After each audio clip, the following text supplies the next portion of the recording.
Isang taon na ang nakalipas mula nang arestuhin si dating Pangulong Rodrigo Duterte at dalhin sa The Hague, Netherlands upang harapin ang mga paratang ng crimes against humanity kaugnay ng kanyang war on drugs. Balikan natin ang mga pangyayari na naghatid sa dating Pangulo sa International Criminal Court sa Politico Update ni Josh Malimban. Your concern is human rights. Mine is human lives. Tila markado na sa kasaysayan ng Pilipinas ang petsang March 11, 2025. Ito ang araw kung kailan isinuko ng pamahalaan sa isang international tribunal ang dating Pangulo na si Rodrigo Roa Duterte. Alas 9 ng umaga nang lumapag sa Manila International Airport ang isang eroplanong sinasakyan ni FPRRD galing Hong Kong. Matapos umanong makipagkita sa ilang OFW sa nasabing bansa. Dito inaresto ng ilang tauhan ng Philippine National Police at ilang representatives ng Interpol si Duterte.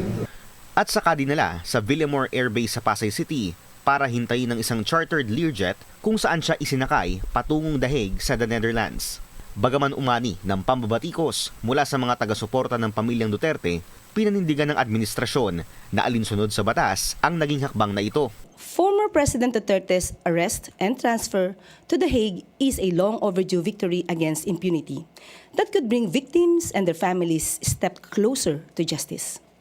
Adding that, this momentous event sends a message to human rights abuses everywhere that one day they could be held to account. Kasabay nito ay ang mga hamong legal na isinampan ng mga anak ni FPRRD sa Korte Suprema. Merong kailangang prosesong sundin. Kailangan bigyan mo ng pagkakataon yung accused na sagutin yung complaint at patunayan na hindi siya dapat ma-extradite sa bansa na nag-request sa kanya. At isang pagdinig sa Senado. Since when did the Philippines become a province of The Hague? Kung kaya nilo itong gawin sa isang dating Pangulo, sino na lang ang susunod? If they can march into our house and take one of our own, what stops them from doing it again and again? Pero sa kabila ng mga kaliwat kanang naratibo, bakit nga ba inaresto si dating Pangulong Rodrigo Duterte? The cases that we are speaking about were filed by their families in the ICC because they could not get justice in the country. I think that's one thing that nobody wants to acknowledge is that there was a failure of our justice system for a long time.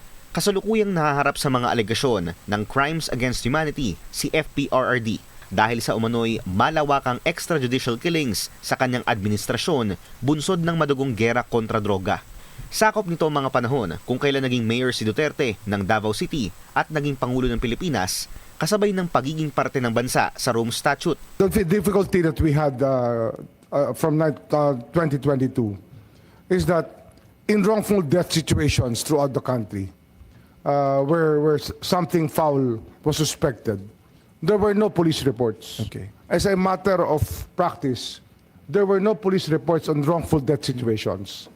And when we tried to dig further and we spoke to the medico legal, the most known medico legal person in the country, Dr. Fortun, when she investigated a wrongful death situation, the death certificate indicated cardiac arrest as the cause of death.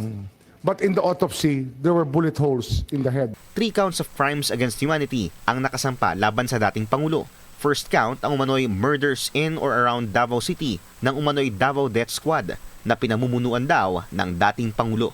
Pangalawa, ang umano'y murders of high-value targets sa kanyang administrasyon bilang Pangulo.